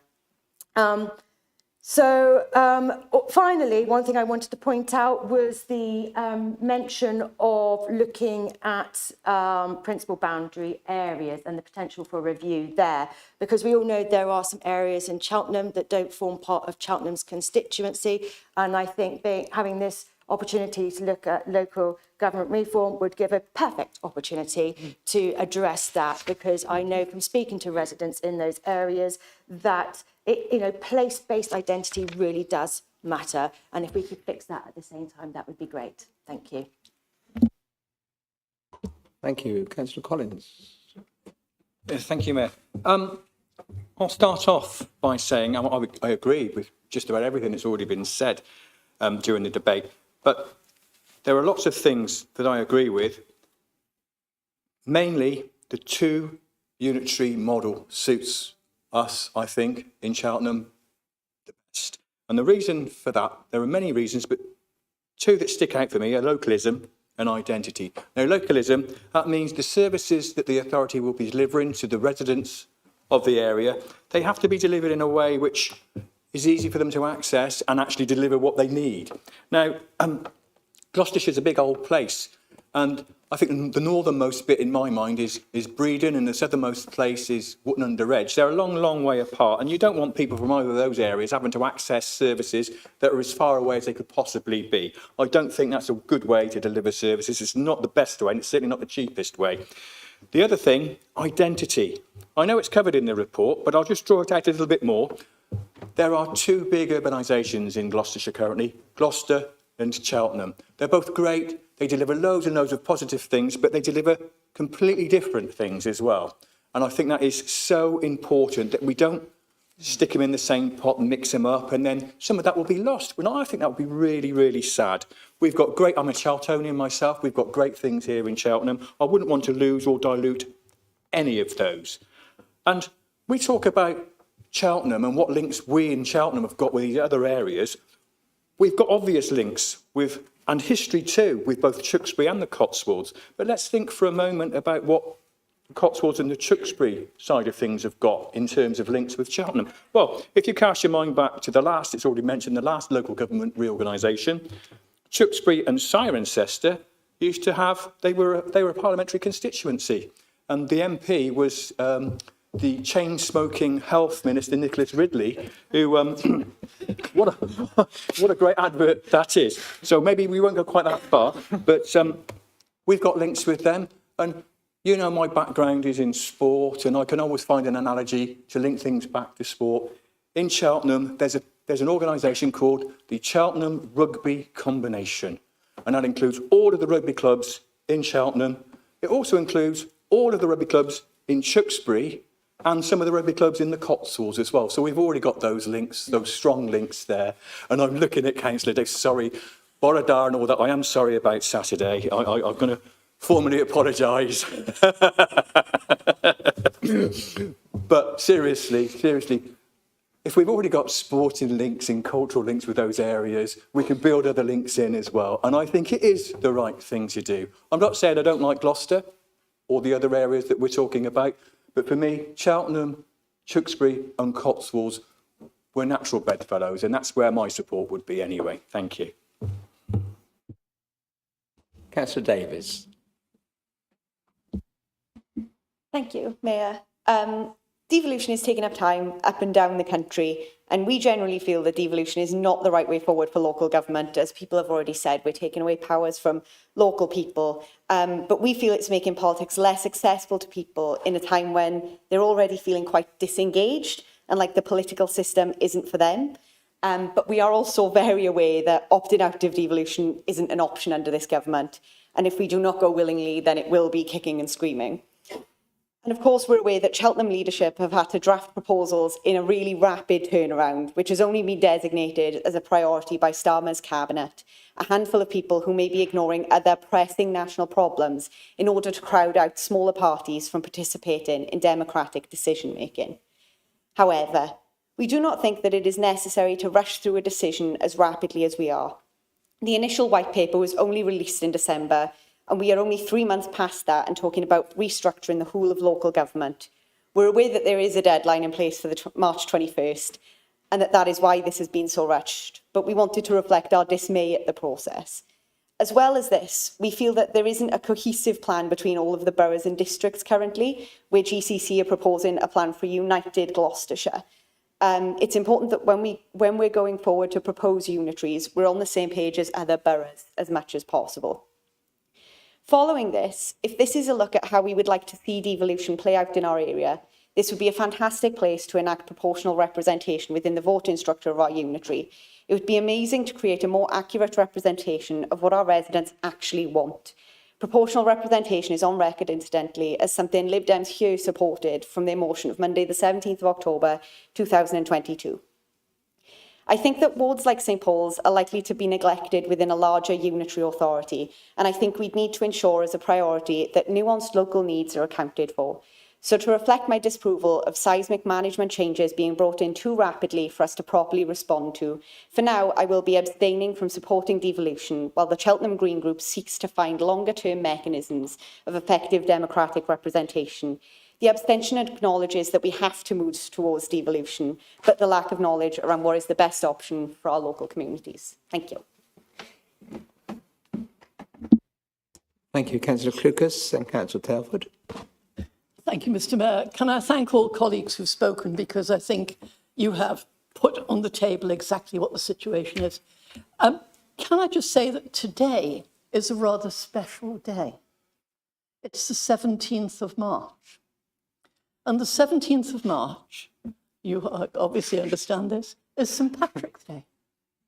And St. Patrick was British. He was actually born in Rome and Britain and was kidnapped and went to Ireland. And when he went to Ireland, he did a whole host of things there, but he actually became an engineer.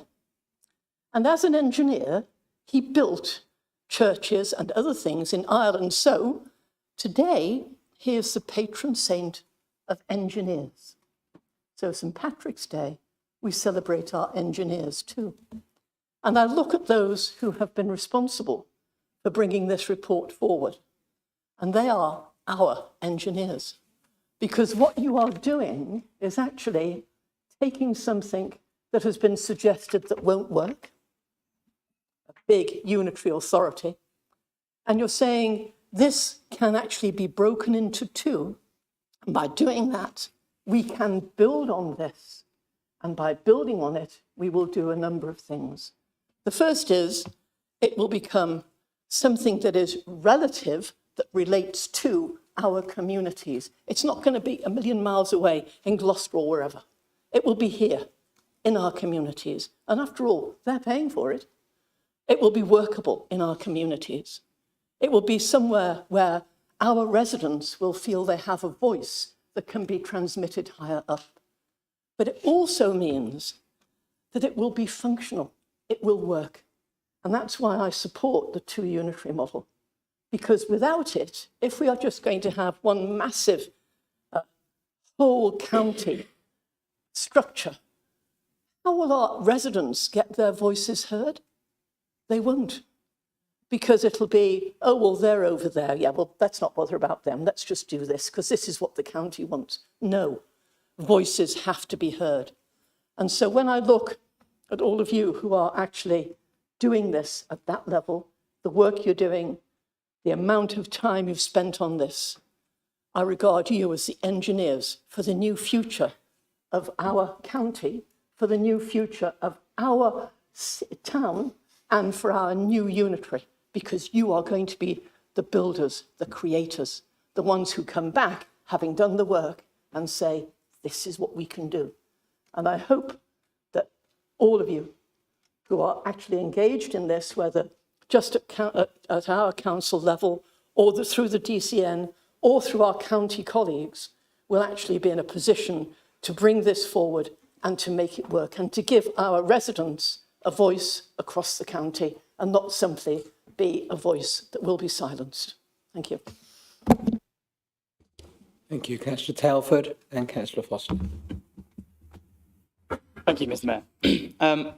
Firstly, of course, I'd rather the government were not pushing ahead with local government reorganisation, because frankly, I think it's removing accessibility and adding hurdles to local politics and decision making. But they are. So I'd rather us fight for the right result for Cheltenham and for our residents and for the people of Gloucestershire than go quietly into something that doesn't work and is forced onto us. So that's why I want to wholeheartedly throw my support behind the proposal for 2 unitary authorities presented in this. There are so many reasons why this is the right way forward. First, there are the obvious benefits of keeping decision-making as local to the residents affected as possible. Whether it is Zone 15 or public highways and public realm, we have seen time and time again decisions being made by Gloucestershire Shire Hall that impact residents in Cheltenham without always taking into account our residents and their views and what concerns they have properly. If you combine the responsibilities of borough and district councils and the county into one unitary for Gloucestershire, any lack of local knowledge or unheard concern is made 10 times worse. Imagine needing to make a 3-hour round trip from Lechlade to Lydney to look at a planning decision or a licensing application. That just is a massive barrier. It's not efficient. And frankly, it means decisions will be made without that knowledge, without that local knowledge, and without the understanding of what impacts those decisions would have, positive or negative. And the government have stated that local government reorganisation should be the right size to achieve efficiencies, meet local needs and be informed by local views, and enable community engagement and local empowerment. Such a large area would not be efficient, nor would it be fair to those local communities or give them a proper voice. So it would not achieve those goals they've set out. Making one big Gloucestershire unitary would feel like spending a lot of money, time and resource to simply move the deck chairs around. But a 2 unitary proposal would allow proper, meaningful reorganisation instead of just throwing all the councils into one pot. We could push for new ways of working and innovate to find solutions locally. And of course, there are many ways we work well across all the existing councils in the county already, and even further far outside of the county. Ubico, as an example, everyone in Gloucestershire is using Ubico for various services now, including the county council, but we're also outside of that into West Oxfordshire and places like that. So it's shown that we can do that, and that could continue across 2 unitary authorities. We can collaborate and share those working streams together while also focusing local on the day-to-day and the residents and their needs. These smaller areas mean a greater focus as well, particularly on economic growth and addressing issues in public services. And we've had mentions of social care and children's services in schools and stuff with the county council and the challenges they have. If we all just chuck us all into the same pot together, that's not going to be solved. But this gives us a way of doing that and splitting those things up properly and looking at new ways of addressing those.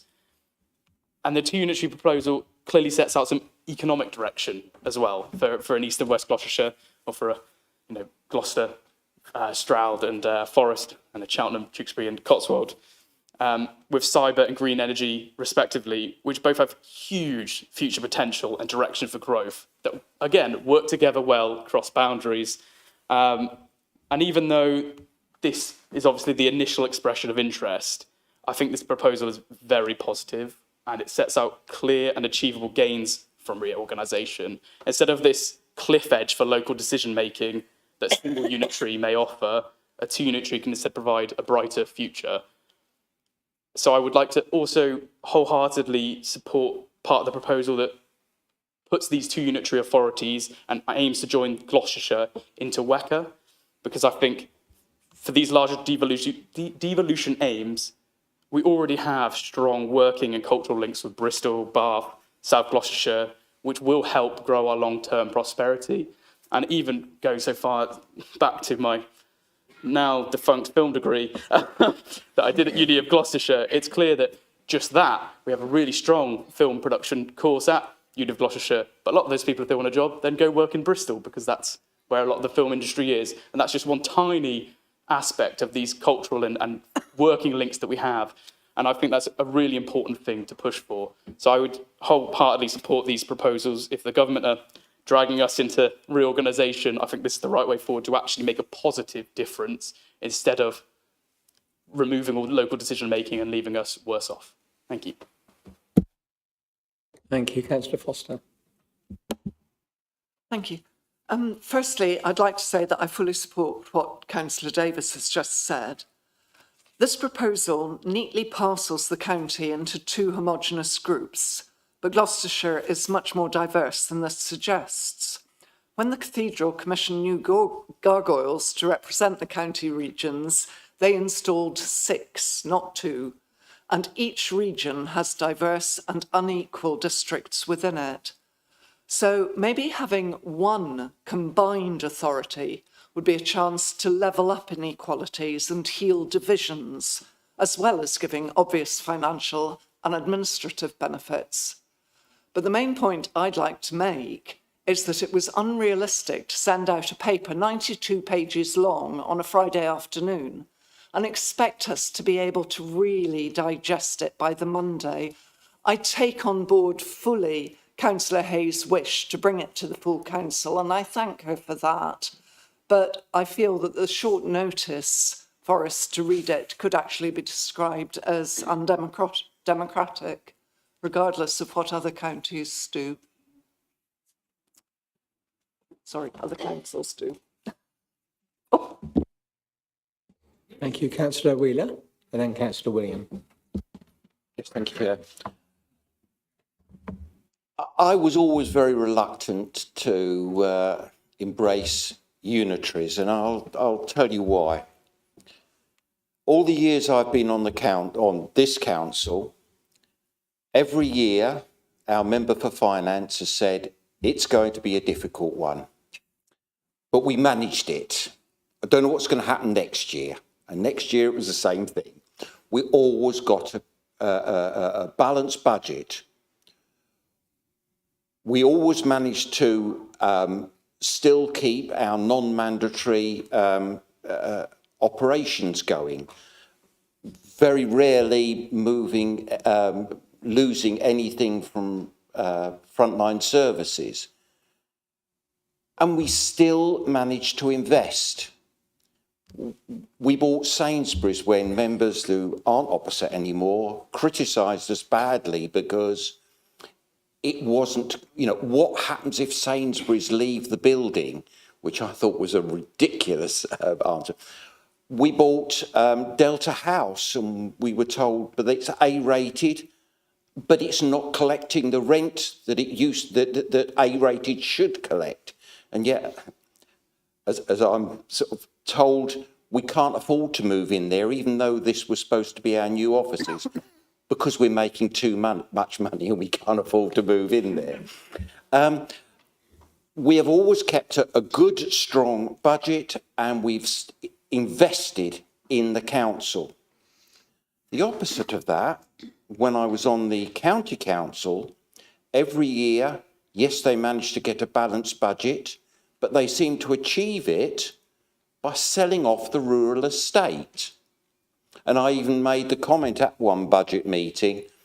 I said to the member for finance at the time, perhaps rather than selling off the rural estate, perhaps it would be a good idea for the member for finance to have a chat with our member for finance, which I think was Councillor Hay, Rowena Hay at the time. I said, perhaps you need to have a word with Councillor Rowena Hay and to see how she does it. I was expecting to get slated for that, but nothing was said. So that made me think that maybe I'd hit a sore point. What I'm worried about, if we had an all a single unitary would be that would they start selling off our family silver? Would we find that some of our much prized investments would start to get sold off in order to make the budget balance every year? Looking at the 2 unitary, I am actually a lot, I would sooner it was just Cheltenham, but that isn't an option.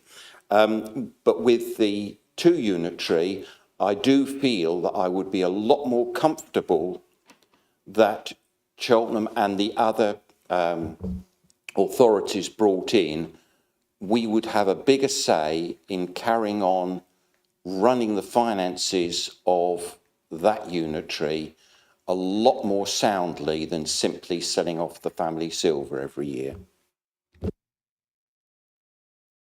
Thank you, Councillor Willingham. Thank you, Mr. Mayor. So we've heard the word undemocratic used about the decision making. If we look at what really was undemocratic, it was the decision by the leader of the county council, without really consulting anyone, to try and get the elections, the county council elections, scheduled for May the 1st, postponed as a sole person decision. Unfortunately, the government weren't buying it. That's what was really undemocratic in this. The fact that this paper came forward not long before Christmas and gave people 3 months isn't great for democracy either, but we are where we are.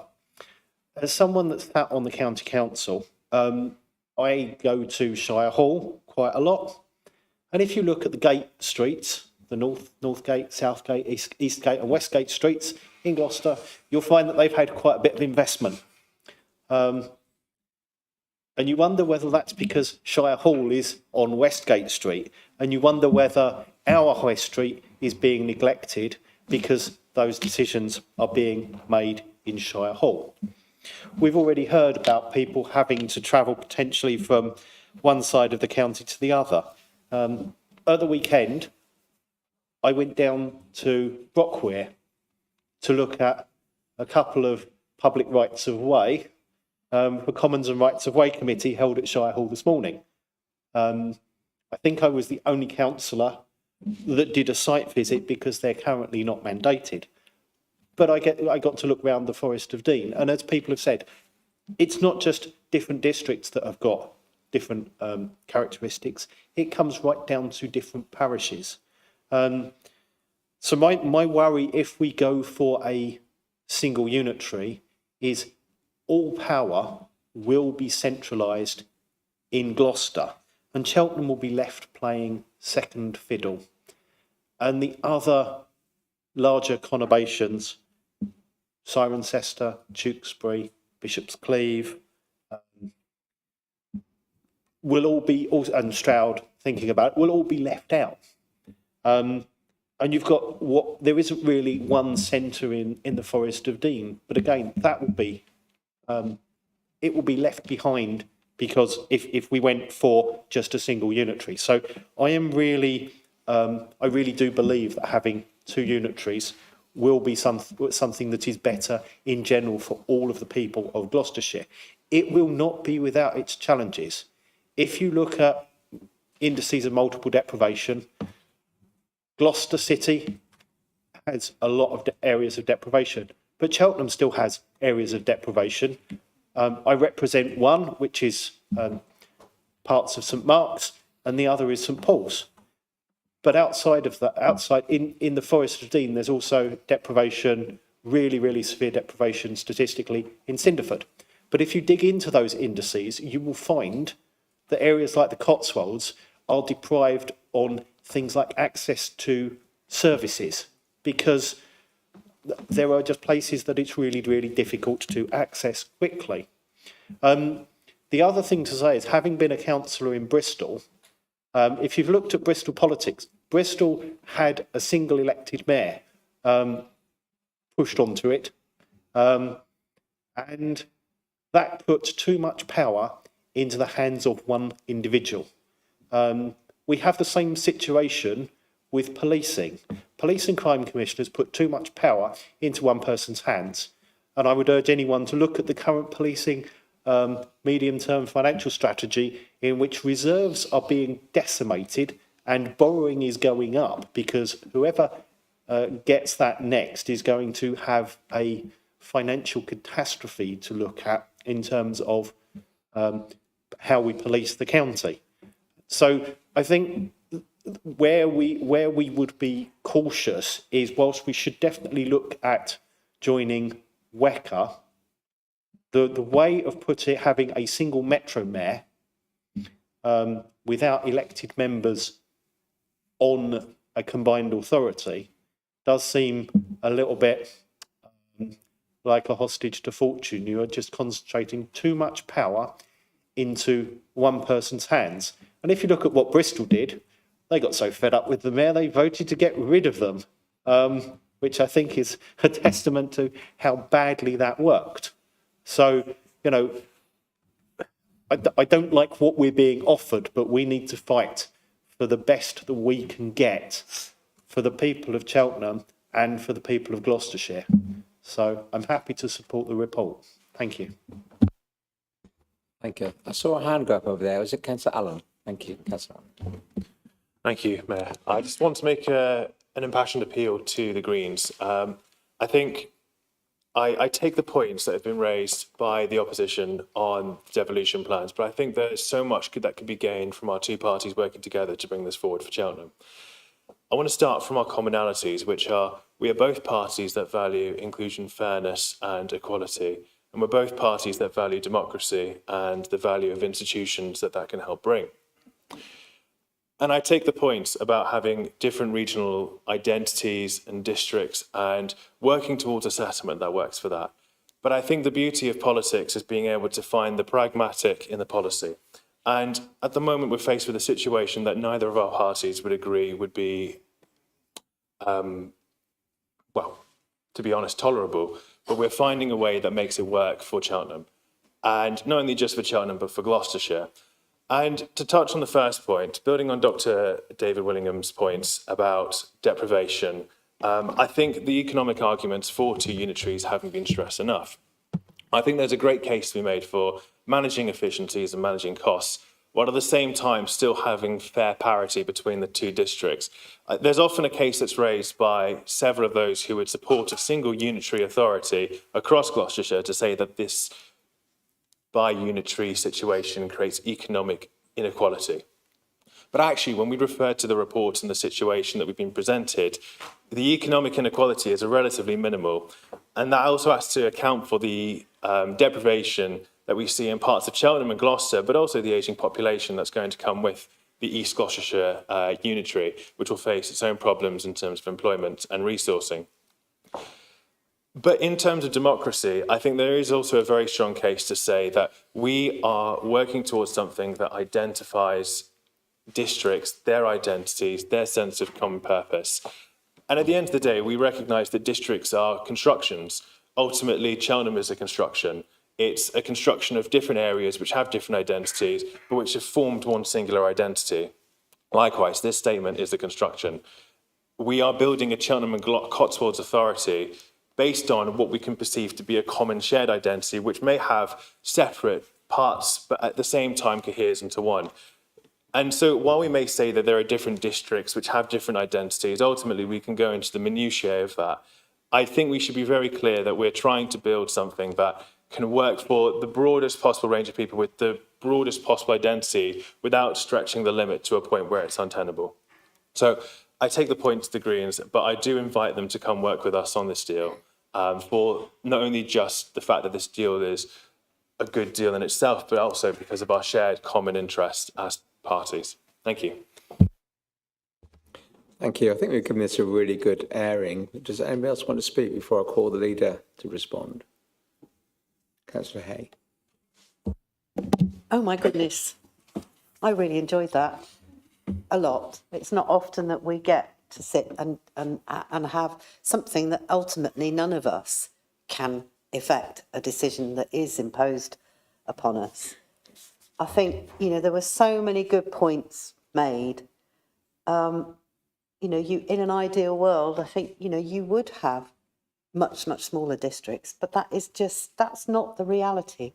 I think, you know, the population targets, there has been a softening of the mood music of government. There's not a guarantee that they will reduce, that it is less than 500k, but there are examples, as one of the examples that's used within this report as well.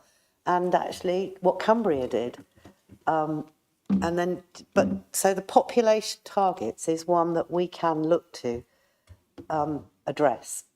And I think we very much have in this interim proposal, because it's, as Councillor Tailford said, it's that proportionality, isn't it, and the balance that we want to see across, so that there's nobody more powerful than the other, really. So that's about as low a common denominator as we're going to get, is to 2. Councillor Atherstone mentioned the disaggregation and our police force, etc. We very much already operate quite a few tackle companies across all of the authorities. There's no need to abandon those. They're already in existence and they work. I think, and in terms of adult health and social care, you've already got, I want to call it hub and spoke, but I know that's not the wrong word, and I've just lost the word, but locality-based services, that's the word I was looking for, which actually isn't going to mean a massive disaggregation because they already exist. And that's got to be a positive, because within that, each of those communities, you've got to start looking at prevention rather than just chucking more money at something, and no amount of money is going to fix what's already a broken system, frankly. In terms of the boundary changes, there is a really good argument to be had about the boundary changes, but not right this minute, here and now, in this report. I think that's something that, as I said earlier, will need to come from later on, between now and November, and more on further discussion. I think, you know, just as a reminder, the County Council did the PwC, or the PricewaterhouseCoopers report that the County Council published. I think it was either Wednesday or Thursday last week, but we commissioned earlier than we did. It was only once I knew what the county was doing and who they were using that I decided that actually that's not going to give us the answer, because the answer that they're giving us is a comparison to a district and one unitary. And I want so much more than that. I'm not talking about local government reform. I'm actually talking about public sector reform, how you do it differently. And that's the basis of this report, or the thrust of this whole report. And I think, you know, it's been said there's not enough clarity. Well, actually, where there isn't clarity, there's opportunity. So why wouldn't we take that opportunity to say, well, okay, you're not very clear about what you're telling us you want. You're clear about this and you're clear about that. We'll take that on board. So actually, let's just say, we'll tell you what we want for our people, for our residents. So I see what is the art of the possible, and that lack of clarity has given us that opportunity to do that. That's not to say that I'm embracing our abolition. I'm just very realistic that it's gone. Our future is gone, and all we must do now is make sure that we do all in our power to make sure that we safeguard as much as possible and protect what's happening. We need to carry on with the Golden Valley development. I want to see that get into planning before we go. Massive commitment for this authority, massive commitment for me personally at that stage where we actually bought that land and bought a field, because that was a vision that we wanted to see something happen for our communities. And I really want to see, I'd love to see that built before we go, but, you know, you can live in hope. I might very much hope. I might at least see some spades in the ground, and halfway there. I think we need to remember as well that actually, if you think about the services that we as districts deliver across Gloucestershire, we deliver so much more that matters to our communities than the County Council does. It's all that cultural, that leisure, that community stuff that we do, that the county doesn't do. And I think we need to, it's very clear that for me, the county's being dissolved. as well. And all their services are being amalgamated into two. So actually, do you know what? Councillor Willingham, why does it have to be in Gloucester? Why would the power necessarily be there? Shire Hall is a huge, whopping, great big building. Do we need to be there? Or does that, whatever the authority needs to be there, make great housing in the centre of Gloucester? I'll probably get shot down for that, but that's the reality, isn't it? We're looking to the future. If this building's not fit for purpose for us, is that building going to be fit for purpose? It could be. I don't know where it could be, but we need to just not think about where those offices might eventually be. And as for the idea of a mayor, it's not something we've got any choice over. We will have a mayor.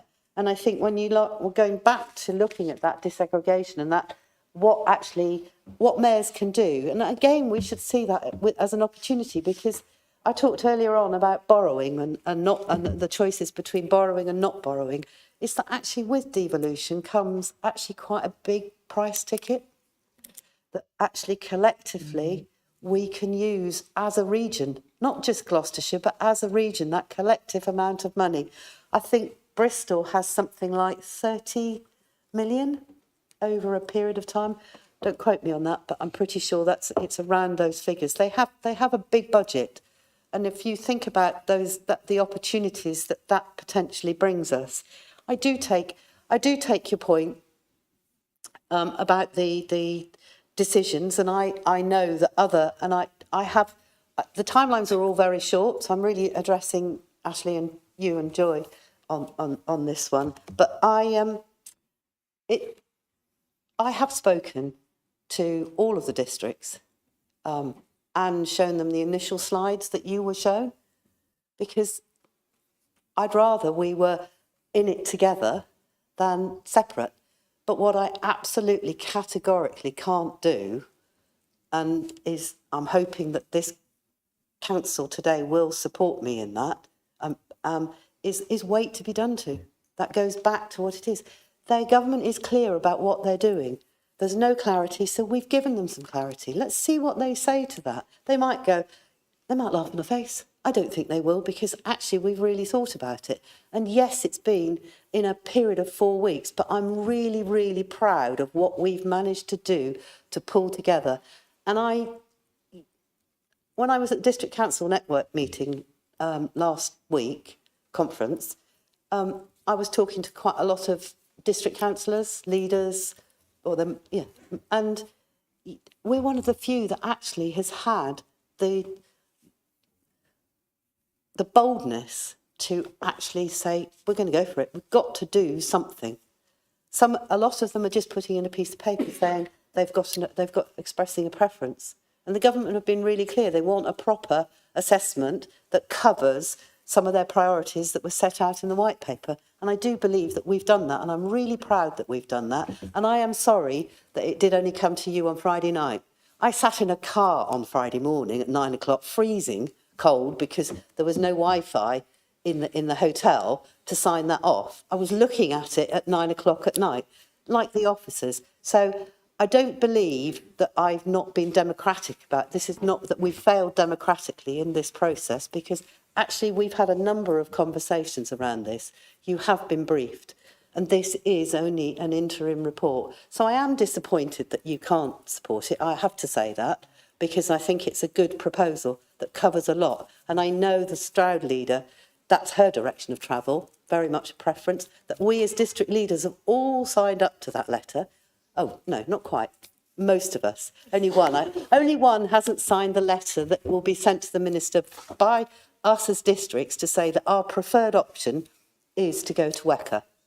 So it is disappointing that you don't feel able to support that, but I also respect your decision, because at the end of the day, it's your choice. So I think I've covered everybody's points and probably a bit more out of that. So it's Mayor, the Cabinet approved, so actually it's just a recommendation that says to note. So with that, I'll hand back to you, sir. Thank you. Just switch your mic. Oh, So yeah, as you say, it's just a report for noting, so no vote on that. Which then goes on to item 12, notices of motion, there are none. And item 13, there are no other items I deem urgent. So with that, I wish you all a pleasant evening. Thank you all very much indeed.